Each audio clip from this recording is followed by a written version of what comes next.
ఆదికాండము 15వ అధ్యాయము 6వ వచనం. అతడు యెహోవాను నమ్మెను, ఆయన అది అతనికి నీతిగా ఎంచెను. ప్రియులారా, ఇది అబ్రహాము గురించి రాయబడిన మాట. ఇక్కడ మాటలను మనం స్పష్టంగా గమనిస్తే యెహోవాను నమ్మెను.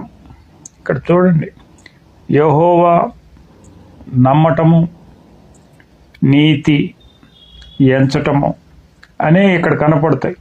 ప్రియులారా, మనం బయట మతాలలో, బయట ప్రజలు జరిగించే కార్యక్రమాలలో మనం ఎక్కువగా చూసేది ఏంటంటే ఆచార సంబంధమైన వ్యవహారాలు ఎక్కువగా కనపడతాయి. మీరు ఇది చేయండి, అది చేయండి, మీరు ఈ పుణ్యక్షేత్రం సందర్శించండి, ఆ పుణ్యక్షేత్రమునకు వెళ్ళండి, మీరు ఇన్ని రోజులు ఉపవాసాలు ఉండండి, అన్ని రోజులు ఉండండి, ఇక్కడికి వెళ్ళండి, అక్కడికి వెళ్ళండి అని మనకి ఇట్లాంటి విషయాలు మనకి ఎప్పుడూ వినపడుతూ ఉంటాయి. అవి బైబిల్కి సంబంధించినవి కాకుండా బైబిల్కి వెలుపల అదే వినపడుతుంది. ఇప్పుడు కొత్తగా బైబిల్ లోపల కూడా ఇవే వినపడుతూ ఉంటాయి. 2 రోజులు మీరు ఏదైనా కార్యం జరగాలంటే ఇదిగో వారం రోజులు ఉపవాసం పట్టండి, 3 రోజులు మీరు ఈ చర్చికి రండి, ఇక్కడ నిద్ర చేయండి, అక్కడ నిద్ర చేయండి, ఇన్ని రోజులు ఉపవాసాలు ఉండండి, ఇట్లా చేయండి, ఆ కూటాలకు వెళ్ళండి, ఈ కూటాలకు వెళ్ళండి. ప్రియులారా, ఇలాంటి మాటలు మనకు వినపడుతూ ఉంటాయి. మనకున్న అవసరతను బట్టి మనము వాటిని ఎలాగైనా నమ్మితే జరుగుతుందేమోనని మనం ఏం చేస్తామంటే ఆ ఆచారాలను పాటిస్తాం. అక్కడే ఆ తప్పు జరిగిపోద్ది. ఎందుకంటే నిజమైన దేవుని యందు విశ్వాసం ఉంచకుండా ఆ యొక్క మర్మమును, దేవుని యొక్క యెహోవా దేవుని యొక్క మర్మమును గురించిన జ్ఞానమును తెలుసుకొనకుండా, ఆయన యందు విశ్వాసం ఉంచకుండా మనం ఏం చేస్తున్నాం, ఇక్కడ ఎవరో చెప్పిన మాటని దాన్ని నమ్ముతున్నాం. ఏమని, ఇదిగో 2 రోజులు మీరు 3 రోజులు ఈ ఉపవాసాలు ఉండండి, అప్పుడు మీకు దేవుడు కార్యం చేస్తాడు. అంటే ఏంటి, నీవు దేవుని పైన విశ్వాసము కన్నా ఆ వ్యక్తి చెప్పిన ఆ 3 రోజులు ఉండండి అనే ఆ మాటకు మనం ఆయుత్తమవుతాం. మనల్ని మనం ఆ నిర్ణయం తీసుకోవటానికి మనల్ని మనం పురికొల్పుకుంటాం. అప్పుడు మనం ఎంత కష్టమైనా సరే ఆ పనిని చేస్తాం. అంటే అక్కడేంటి, అక్కడే ఓటమి, మొదట్లోనే ఓటమి జరుగుతుంది. అంటే ఏంటి, దేవుని యందు నమ్మిక ఉంచకుండా ఇదిగో ఈ పని చేస్తే, అంటే ఏంటి, మనం నరుని యొక్క శక్తికి అక్కడ ప్రాధాన్యతనిస్తున్నాం. ప్రియులరా, బైబిల్ అంతా చెప్పేది ఏంటంటే ఆచార సంబంధమైన వ్యవహారముల వలన ప్రయోజనము కలగదు. ఆదికాండము 66 పుస్తకాల్లో మొదటి పుస్తకం. ఆ మొదటి పుస్తకంలో 15వ అధ్యాయంలో చెప్తున్నాడు. అంటే 14 అధ్యాయాల తర్వాత 15వ అధ్యాయంలోనే ఈ మాట చెప్తున్నాడు. యెహోవాని ఆయన నమ్మెను, అది అతనికి నీతిగా ఎంచబడెను. చూడండి, చాలామంది ఏమంటారంటే ఆ పాత నిబంధన ఇదండి, అదండి, బలులు, ఇవన్నీ ఆచార వ్యవహారాలు, మీరు ఇట్లా చేయండి, అట్లా చేయండి, ఇదిగో మీకు ఈ సమస్యలు ఉంటే మీరు ఇలా చేశారు, అలా చేశారు, అందువలన మీకు ఈ ఇబ్బందులు కలుగుతున్నాయి, మీ ఇంట్లో వ్యాధి వచ్చింది, ఇది ఇందువలన వచ్చింది, మీరేదో చేశారు. ప్రియులరా, అలాంటివి బైబిల్లో ఎక్కడా లేదు. మీరు ఇలాగూ చేయనందువలన, లేకపోతే మీరు ఇలా చేసినందువలన మీ ఇంటికి ఇది వచ్చింది, అది వచ్చింది, మీరు ఇది వ్యాధిని పడ్డారని ఎక్కడ అలాంటిది లేదు. అయితే ఇజ్రాయేలీల గురించి ఉంది. అది దానికి మూలమేంటి? మీరు దేవుని యందు విశ్వాసం ఉంచలేదు, దేవుని యందు నమ్మిక ఉంచలేదు. వాళ్ళు 40 సంవత్సరాలు తిరిగారు అడవిలో. దేనికి? వారి దగ్గర మోషే ధర్మశాస్త్రం ఉంది, యాజకులు ఉన్నారు, మోషే ఉన్నాడు, అహరోన్ ఉన్నాడు, మిరియం ఉంది, అందరూ ఉన్నారు. 50 మంది మీద, 100 మంది మీద, 1000 మంది మీద అధిపతులు ఉన్నారు. ఎందుకు తిరిగారు 40 సంవత్సరాలు? దేవునిని విశ్వసించాల, దేవునిని దేవుడిగా నమ్మల. ప్రియులారా, మనం ఆ ఇజ్రాయేలీల్ని మనం అనుకుంటాం, కానీ మనం కూడా అట్టి వారమేనని అక్కడ స్పష్టంగా తెలుసుకోవాలి. ఇక్కడ అబ్రహాం కూడా అంత సులువుగా ఏమీ దేవుణ్ణి నమ్మల. మొదట దేవుడు ఆయనకి చెప్పినప్పుడు 12వ అధ్యాయంలో దేవుడు మాట్లాడతాడు. ఏమని? నీవు లేచి నీ దేశము నుండి, బంధువుల యొద్ద నుండి, నీ తండ్రి ఇంటి నుండి బయలుదేరి నేను నీకు చూపించు దేశమునకు వెళ్ళుము. నిన్ను గొప్ప జనముగా చేసి నిన్ను ఆశీర్వదించి నీ నామమును గొప్ప చేయుదును.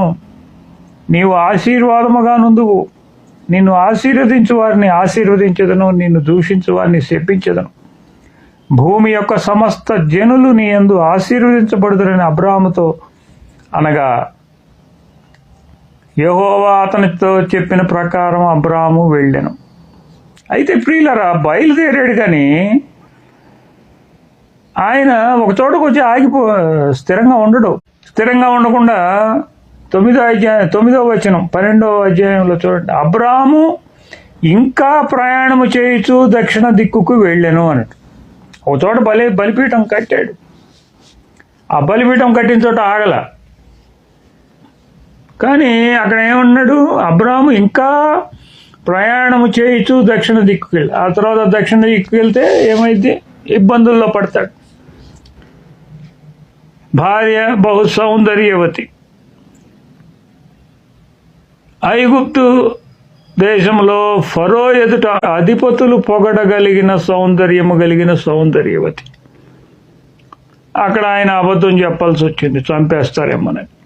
ప్రియులరా, మనము కూడా యెహోవాని నమ్ముతాము, బైబిల్ని నమ్ముతాము, యేసు ప్రభువుని నమ్ముతాము, కానీ ఇది నిజమైన దేవుడు అని మనం అనుకుంటాము. కానీ బైబిల్ మన చేతికి వస్తుంది, మనం బైబిల్ని చదువుతాం, కానీ మనము అబ్రహాము ఏ విధముగా ఇంకనూ ప్రయాణం చేయొచ్చు దక్షిణ వైపుకు వెళ్ళినట్లుగా మనం కూడా ఇంకా ఆ సత్యాన్ని, ఆ మర్మాన్ని గ్రహించం.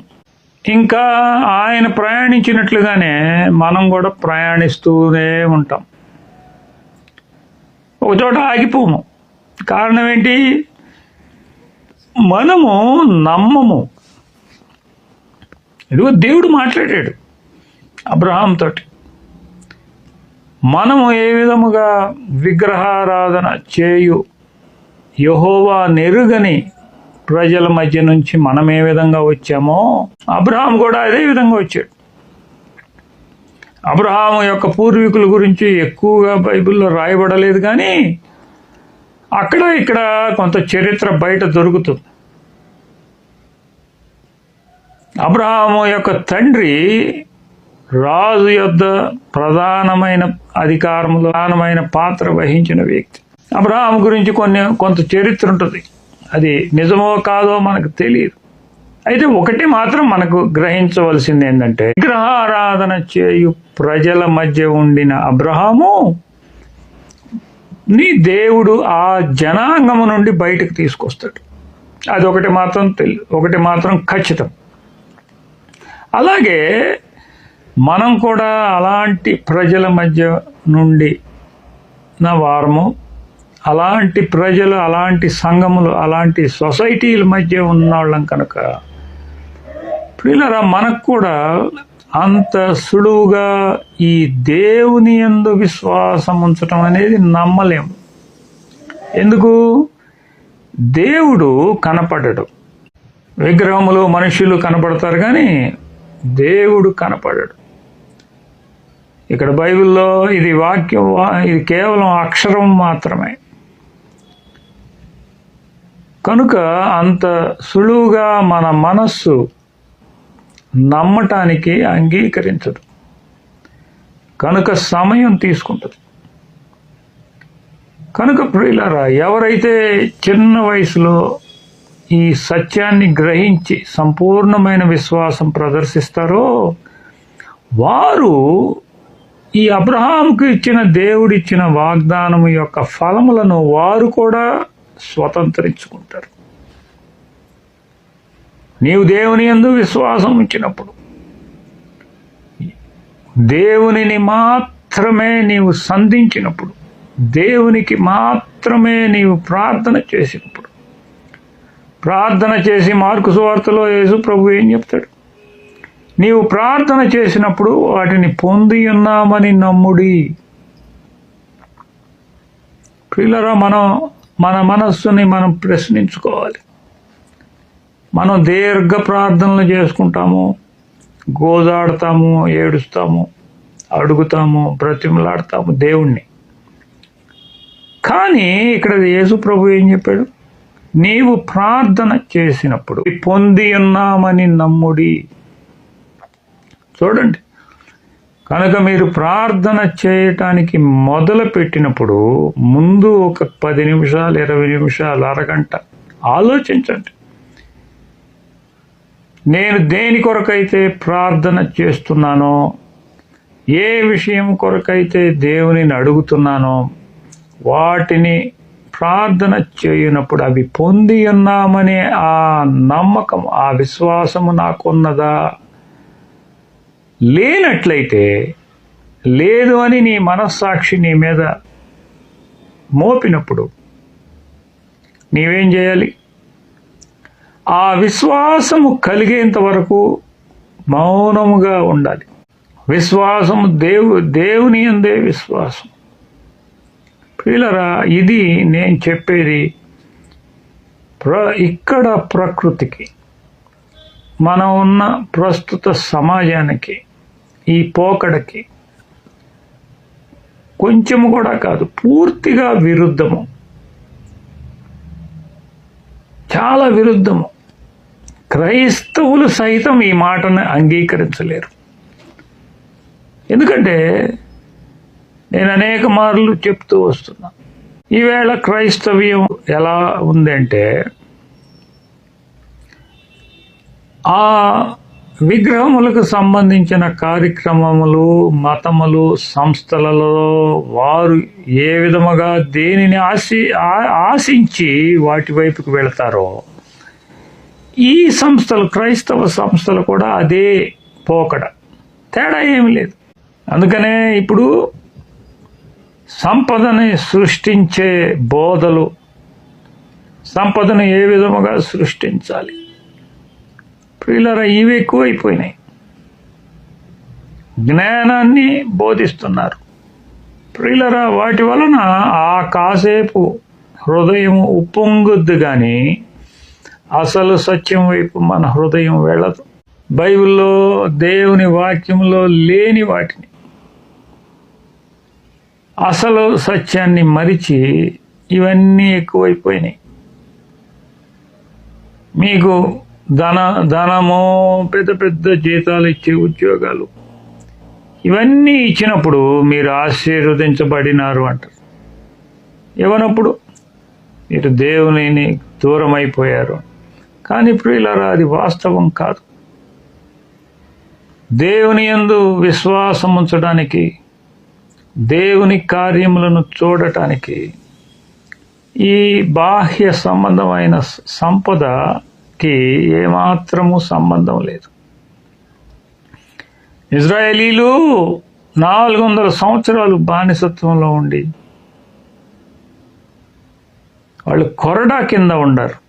400 సంవత్సరాలు, 1 సంవత్సరం కాదు, 2 సంవత్సరాలు కాదు, 400 సంవత్సరాలంటే చూడండి ఎంత దీర్ఘకాలం అది. మనము బ్రిటిష్ వాళ్ళ కింద ఒక మహా అయితే ఒక 200 సంవత్సరాలు, 200 సంవత్సరాలకే వీళ్ళు అల్లాడిపోయారు.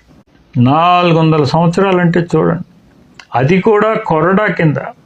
అట్లాంటి స్థితిలో నుండి బయటికి వచ్చి వాళ్ళకి ఏం సంపద ఉంది చెప్పండి? ఆ అరణ్యంలో ఏమి సంపద సృష్టించగలరు వాళ్ళు? మోషేకి ఏ సంపద ఉంది? కనుక ప్రియులారా, సంపదకి వీటికి సంబంధం లేదు, అది సత్యం కాదు. అలాగని నేను సంపద సృష్టికి వీటికి వ్యతిరేకిని కాదు. దేవుడిస్తే ఇచ్చాడు అంతే. నేను అనేక మంది మామూలుగా చెప్తుంటాను, డబ్బులు, కొంతమంది డబ్బులు కింద పడితే కళ్ళకు అద్దుకుంటారు. ఎందుకయ్యా అద్దుకుంటారు?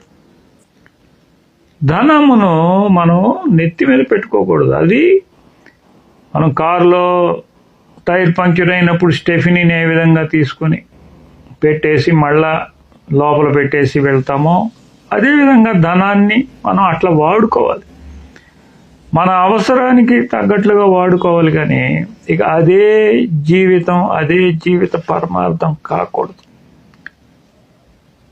కనుక ప్రియులారా, ఇక్కడ గమనించండి. కనుక ఇన్ని తప్పైన బోధలు, తప్పైన పోకడ, తప్పైన వ్యవహారము, ఇవన్నీ వీటన్నిటి నుంచి మనం తప్పించుకోవాలి అంటే దేవుని యొక్క వాక్యము స్పష్టముగా మనం గ్రహించగలగాలి. ఇక్కడ ఏమంటున్నాడు? యెహోవాని నమ్మెను, అది అతనికి నీతిగా ఎంచబడింది. అంటే దేవుని యొక్క నీతికి నిర్వచనం ఇక్కడ ఇవ్వబడుతుంది. దేవుని యందు నమ్మిక ఎంచటం నీతి. అంతేగాని మంచి కార్యక్రమాలు చేసినందువలన అది మీకు నీతిగా మీకు ఆపాదింపబడదు. అది బైబిల్ చెప్తుంది.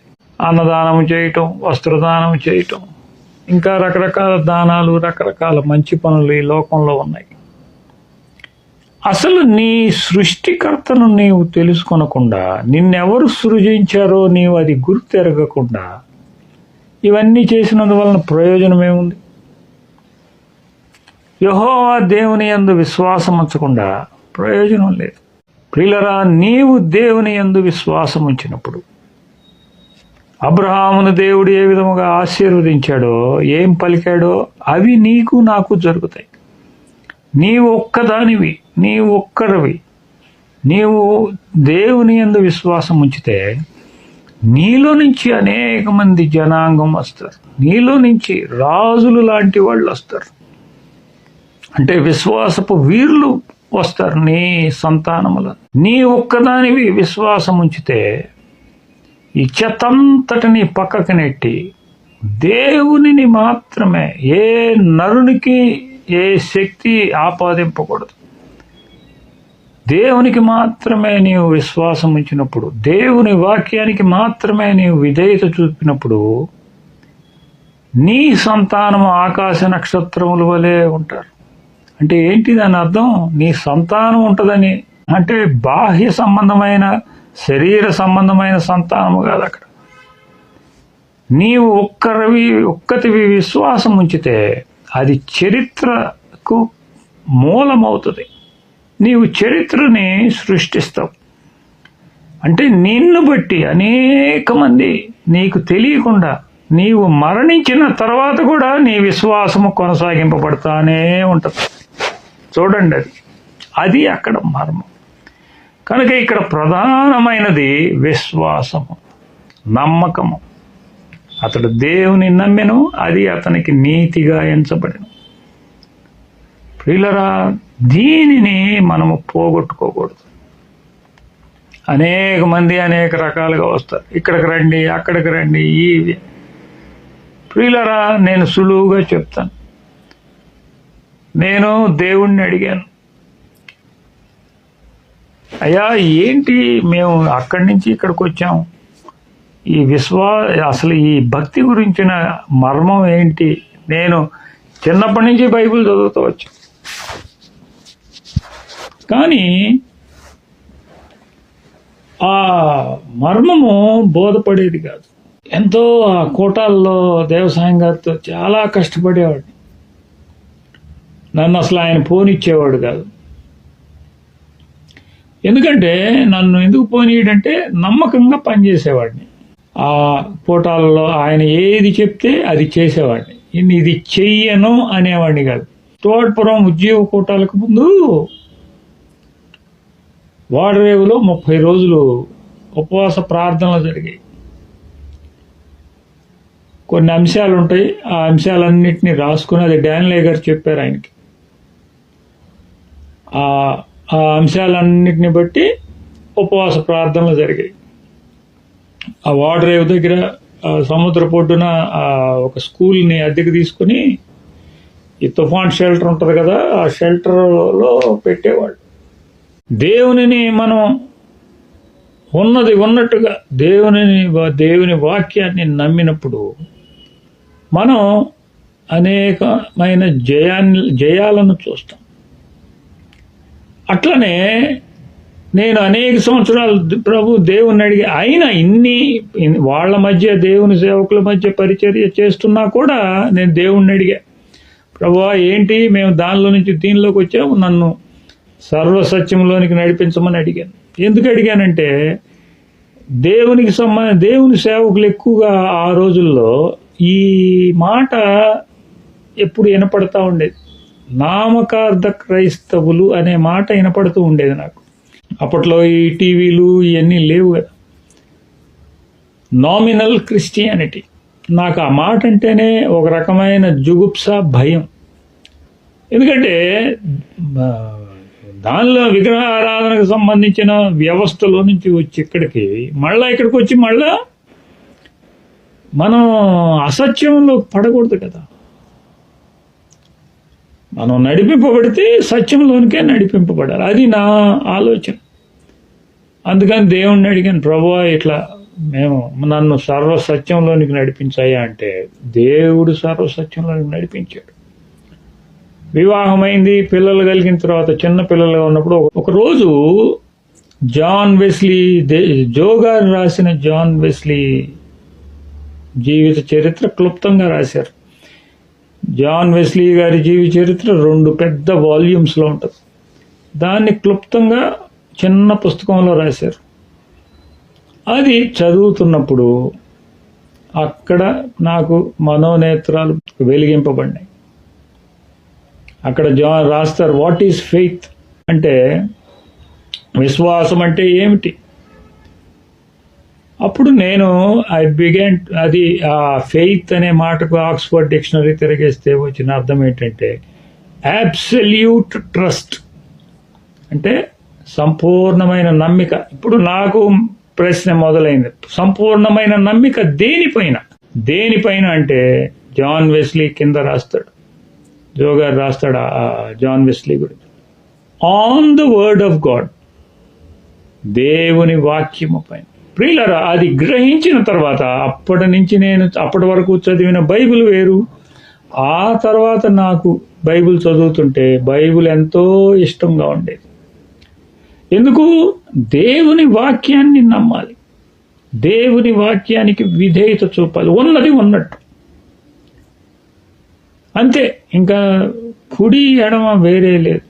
అయితే ప్రియులారా, అప్పటి నుంచి నేటి వరకు అయితే దేవుడు అనేకమైన సంవత్సరాలు తీసుకున్నాడు. అంత సులువుగా నేను కూడా దేవుని వాక్యాన్ని నమ్మలేదు. కనుక ప్రియులారా, మనము దేవుని యందు విశ్వాసం ఉంచాలి, దేవుని యొక్క వాగ్దానముల యందు విశ్వాసం ఉంచాలి. దేవుని యొక్క వాగ్దానముల యందు నీవు విశ్వాసం ఉంచినప్పుడు పౌలు గారు చెప్పిన దాని ప్రకారం నేను అబ్రహామునకు పిల్లలమవుతాం. అబ్రహాముకు పిల్లలం అయినప్పుడు కుమారులము కుమార్తెలం అయినప్పుడు అబ్రహాముకి ఇచ్చిన దేవుడు ఏ వాగ్దానాలు అయితే ఇచ్చాడో ఆ వాగ్దానాలన్నిటికీ మన వారసులం అవుతాం. ప్రియులారా, అది ఎంత గొప్ప ధన్యత. నేటికి కూడా ఇజ్రాయేల్ దేశంలో మేము we are the sons of Abraham అని గొప్పగా చెప్పుకుంటారు. కానీ ప్రియులారా, అసలు సత్యం ఇది. వారు శారీరకముగా అబ్రహామునికి సంతానమే కానీ విశ్వాసపరముగా కాదు. ప్రియులారా, మనము నిజమైన కుమారులము కుమార్తెలు. ఎవరైతే ఈ యెహోవా దేవునిని, ఎవరైతే యెహోవా దేవుని యందు నమ్మికించుతారో, ఆయన వాక్యమును విశ్వసిస్తారో, ఆయన కుమారుడైన క్రీస్తు ప్రభు ఏ విధముగా జీవించాడో అదే విధముగా మనం జీవించినప్పుడు, అంటే యేసు ప్రభు ఏ విధంగా జీవించాడు? ఒక్క మాటలో చెప్పాలంటే యేసు ప్రభు దేవుని యందు విశ్వాసం ఇచ్చాడు. ఆయనకు ఒక ఆఫీస్ లేదు, ఆయనకు ఒక సంఘం లేదు, ఆయన ఒక సంఘాన్ని కట్టలేదు, ఆయనకు ఏమీ లేదు. ఆయన 50 కిలో రీడర్స్ డైజెస్ట్ అనే మ్యాగజైన్ చెప్తుంది, ఆయన 50 మైళ్ళు దూరం కంటే ప్రయాణం చేయలేదంట ఆయన పుట్టిన దగ్గర నుంచి. అంటే ఆ బెత్లెహేమ్ నుంచి 50 మైళ్ళ కంటే ఎక్కువ ప్రయాణం చేయలే. అయినా చూడండి, అసలు ఆయన లేనిదే అసలు ఈ ఎరానే, ఈ యుగమే లేదు. అందుకనే కదా బిఫోర్ క్రైస్ట్, ఆఫ్టర్ క్రైస్ట్. ఆయన పుట్టుకతోనే సంవత్సరాలు, కాలాలు అన్నీ మొదలైనవి. ఆయన పేరున ఎన్ని విద్యా సంస్థలు, ఎన్ని విశ్వవిద్యాలయాలు, లెక్కే లేదు. ఇప్పుడు మన పిల్లలందరూ ఆ విశ్వవిద్యాలయాల్లోనే ఇతర దేశాల్లో చదువుకుంటున్నారు. పిల్లరా, ఆయన లేకుండా అసలు ఏదీ లేదు. సమస్తము ఆయన కొరకే, ఆ సువార్త ప్రకటన కొరకే కనిపెట్టబడ్డాయి. కానీ మనము దాన్ని అనుభవిస్తాం కానీ వేరే విధంగా. కానీ సమస్తము ఆయన కోసమే. చూచారా? కనుక ప్రియులారా, మనము ఆవగింజంత విశ్వాసాన్ని కనుక మనం ప్రదర్శించగలిగినట్లయితే దేవుడు ఏం చేస్తాడు? దేవుడు అబ్రహామునికి ఇచ్చిన వాగ్దానం ఏమిటి? చూడండి, నిన్ను గొప్ప జనముగా చేసి, ప్రియులారా, నీవు నేను దేవుని యందు విశ్వాసం ఉంచితే దేవుడు నిన్ను గొప్ప జనముగా చేస్తాడు. ఇది సత్యం. యెషయా గ్రంథంలో చాలా వాగ్దానాలు ఉన్నాయి. నిన్ను గొప్ప జనముగా చేస్తాడు. తర్వాత ఇంకేముంది? నిన్ను ఆశీర్వదించి నీ నామమును గొప్ప చేయుదును. ప్రియులారా, చూసారా?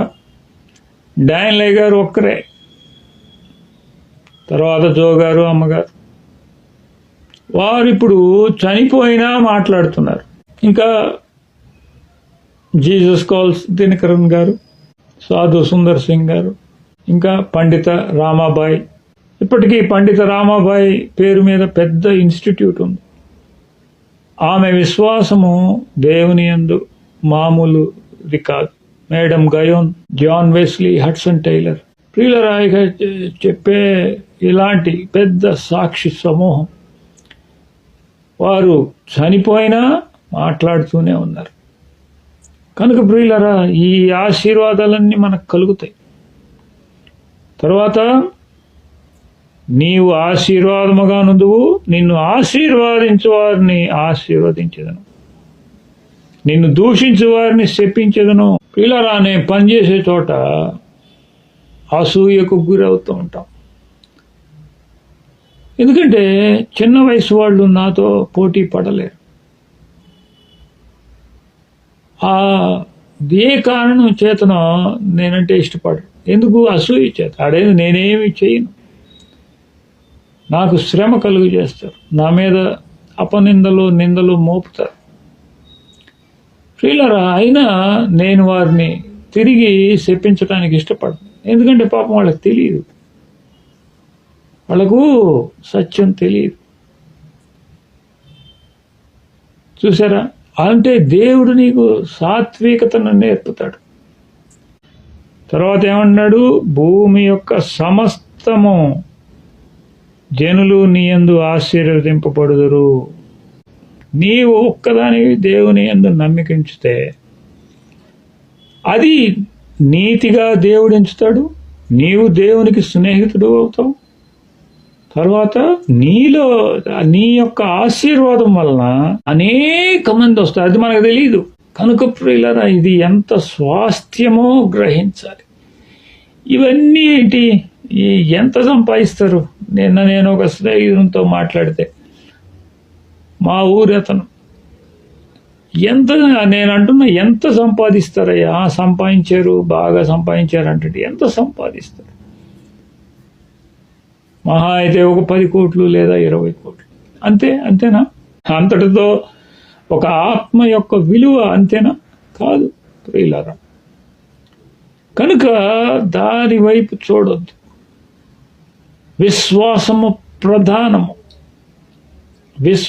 దేవునిని విశ్వసించనిది నీవు ఆయనను సంతృప్తి పరచలేవు, ఆయన అనుగ్రహమును నీవు పొందలేవు. ఏదో ఊరికే ఆచార సంబంధమైన భక్తి చేయకూడదు.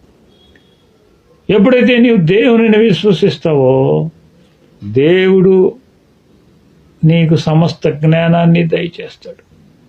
తర్వాత నేను దేవుణ్ణి అడిగా, ప్రభా ఈ డయాబెటీస్ ఇట్లా ఉంది, ఏంటి ప్రభా ఇది, దీనికి అసలు కారణం ఏంటంటే దేవుడు సులువుగా చెప్పాడు. కార్బోహైడ్రేట్స్ తినకుండా ఉంటే అన్ని రోగాలు పోతాయి. సత్యం చెప్పాడు దేవుడు. మనము ఒకటి దేవుణ్ణి అడిగితే దేవుడు ఏ విధముగా లోకంలో నీవు ఎంత ప్రాముఖ్యమైన వాడివో, ప్రాముఖ్యమైన దానివో గ్రహించుకోవాలి. ప్రియులారా, ఈ లోకమంతా, ప్రపంచమంతా దేవుని యందు విశ్వాసం ఉంచే బహు కొద్ది మందికి అనుగుణంగా రాజ్యాలు మొత్తం తిరుగుతూ ఉంటాయి. దేవుడు అలా తిప్పుతాడు. రాజులను మారుస్తాడు, అధికారులను మారుస్తాడు, రాజ్యాలు మారిపోతాయి. ఎందువలన ఈ దేవుడు కొద్ది మంది ఎవరో ఉన్నారు ఆ విశ్వాసంతో ప్రార్థన చేసేవాళ్ళు. అవి జరుగుతాయి. ఒకసారి డానిలే గారు, దేవసాయం గారు చెప్పేవారు ఈ విషయం. డానిలే గారు చెలుగులూరుపేట ఆ ప్రాంతంలోకి వస్తే కారు చెడిపోయిందంట. కారు చెడిపోతే ఏం చేయాలో తెలియదు. ఆ చెలుగులూరుపేటకు దగ్గరగా ఉండే ఆ దగ్గుబాడు ఆ గ్రామాల్లో కృపాకర్రావు గారి అత్తగారు వీళ్ళందరూ ప్రార్థనలు చేస్తున్నారు. ఏమని? మా దగ్గరికి డానిలే గారిని తీసుకురా. అప్పట్లో హైవే దూరంగా ఉండేది కదా, ఆ హైవేలో ఎక్కడో కారు చెడిపోయింది, ఆగిపోయింది. తర్వాత ఎడ్ల బండి మీద తీసుకొచ్చారు. ఇట్లా ప్రార్థన చేసామయ్యా, ప్రార్థన చేస్తామంటే, అమ్మ మీరు అట్లా చేయబాకండి, నా కారు చెడిపోయింది అక్కడ, అందుకని ఇటు వచ్చాను అన్నాడంట ఆయన. కనుక చూడండి, అంటే ఇక్కడ చెప్పేది ఏంటంటే నిష్కపటమైన హృదయంతో నీవు దేవుని అడిగినప్పుడు దేవుడు ఆ కార్యాన్ని నెరవేరుస్తాడు. చూసాడా, ఆ హైవే నుంచి ఇటు వచ్చేసాడు డానిలే గారు. తర్వాత డానిలే గారు చెప్పండి, అమ్మ మీరు మళ్ళీ ఇట్లాంటి ప్రార్థనలు చేయబాకండి, నాకు ఇబ్బంది అవుతుంది. కనుక ఇదంతా ఎందుకు చెప్తున్నానంటే మీ ప్రార్థన విశ్వాసము ఎంత ప్రధానమైనదో ప్రాముఖ్యమైనదో నేను తెలియజేయటం కోసం చెప్తున్నాను. వాళ్ళ చుట్టూనే తిరుగుతూ ఉంటుంది ఇదంతా. ఈ దేశానికి స్వాతంత్ర్యం రావటానికి కారణం కూడా వెనుక ప్రార్థనా పరులు ఉన్నారు, బహుకొద్ది మంది. డానిలే గారి సువార్త ఇవన్నీ స్వాతంత్ర్యానికి ముందే అది బయలుదేరింది. మనకు 1947కి ముందే డానిలే గారు సువార్త ప్రకటన మొదలుపెట్టారు. కనుక బహుకొద్ది మంది ప్రార్థన ఉంటుంది. ఆ మేలుని మనం చూస్తాం, ఆ ఆశీర్వాదాన్ని చూసారు. ఈ వాగ్దానంలో ఉంది కదా ఆశీర్వాదం. కనుక ప్రియులరా, ఇక్కడ మర్మం ఏంటంటే ఆయనను నమ్మటం, అది నీకు నీతి. దాని వలన నీవు ఆశీర్వదించబడతావు. అంతేగాని ఇదిగో ఈ 10వ వంతులు తీయలేదు, అది చేయలేదు, ఇది చేయలేదు, ఇవన్నీ కాదు. నీవు ఆ పని చేయలేదు, నీవు ఈ పని చేయలేదు, నీవు ఇందువలన నీ పిల్లలు ఎలా ఉన్నారు, లేకపోతే నీ ఆరోగ్యం ఎలా ఉంది, మీ కుటుంబం కాదు ప్రియులారా. అవి మామూలే. ఆ ధనవంతులు అయిన వారికి కూడా మనం ఇప్పుడు ఏ బాధలని మనం అనుకుంటున్నాం అవి ఇప్పటికీ ధనవంతులకు ఉన్నాయి. నాకు ఒక కస్టమర్ చెప్తున్నాడు, అయ్యా మీ బాలానా చైర్మన్ వాళ్ళ అబ్బాయికి కొంచెం మానసిక వికలాంగుడు అని చెప్తున్నారు. కనుక ప్రియులారా, సొలొమోను చెప్పినట్లు బల్లి చిన్నదే కానీ అది రాజప్రసాదాలలో రాజగృహాలలో కూడా బలి నివసిస్తుందని చెప్తాడు. అట్లనే ఈ బాధలు, మా నరుడన్న తర్వాత ఈ బాధలు ఇవన్నీ ధనికులకు కూడా ఉంటాయి. వాళ్ళేం ప్రత్యేకమైన మనుషులేం కాదు, మనలాంటి వాళ్ళే. కనుక మనకేదో ప్రత్యేకంగా మనకు మాత్రమే కలిగినాయి అని మనం అనుకోరాదు. మీరే ప్రయత్నం చేయండి. వ్యాధి ఉంటే కార్బోహైడ్రేట్స్ మానేయండి, మీకు చాలా వ్యాధులు పోతాయి. మన డాక్టర్లు ఏం చెప్తారు? కార్బోహైడ్రేట్స్ తినొద్దని చెప్పరు. కార్బోహైడ్రేట్స్ తినండి, మేము ఇచ్చిన మందులు వేసుకోండి. ఆ వ్యాధి తగ్గదు, ఆ మందులు వాడకం తగ్గదు. కనుక మర్మము అది. కనుక ప్రియులారా, మనము దేవునిని ఏదైతే నిష్కపటమైన హృదయంతో దేవుని అడుగుతామో దేవుడు అది మనకు దయచేస్తాడు. దేవుని యందు విశ్వాసం ఉంచటమే దేవుని యొక్క నీతి. అప్పుడు నీవు దేవునికి స్నేహితుడు అవుతావు. దేవుడు నిన్ను నడిపిస్తాడు, దేవుడు నిన్ను ఆశీర్వదిస్తాడు. నీ వలన నీ సంతానము, నీ ఒక్కరి విశ్వాసము వలన భూమిలోనున్న సమస్త జనులు ఆశీర్వదించబడతారు. నీ యొక్క అవిధేయత వలన, ఏ విశ్వాసము వలన, విశ్వాసమునకు విధేయత చూపటం వలన ఎంత శక్తి, ఎంత ఘనత వస్తుందో, అవిధేయత వలన దానికి ప్రతికూలమైనది అదే మోతాదులో వస్తుంది. కనుక ప్రియులరా, వ్యర్థమైన వాటి కొరకు, వ్యర్థమైన ముసలమ్మ ముచ్చట్లకు మన సమయమును వెచ్చించక వాక్యము చదువుట యందును, వాగ్దానములను పట్టుకొనుట యందును, వాగ్దానములను విశ్వసించుట యందును మనము మన కాలమును గడిపితే దేవుడు అబ్రహాముని ఆశీర్వదించినట్లు నిన్ను నన్ను ఆశీర్వదిస్తాడు. ప్రార్థన చేసుకుందాం. ఓ ప్రియమైన తండ్రి, మీ వాక్కు కొరకై వందనములు తండ్రి. ఆయన దేవుని నమ్మెను, అది నీతిగా ఎంచబడింది. తండ్రి, మేము మిమ్మలను విశ్వసించుటకు సహాయము దయచేయి. మా విశ్వాసమును గద్దించము తండ్రి. మేము ప్రార్థన చేయనప్పుడెల్లా వాటిని పొంది ఉన్నామని నమ్ముటకు తగిన విశ్వాసమును, బలమును, మానసిక శక్తిని, స్థైర్యమును మాకు దయచేయి. నాయనా, మీ నామము ఘనపరచబడును గాక. మీ శక్తి అనేకమైన జనములకు తెలియపరచబడును గాక.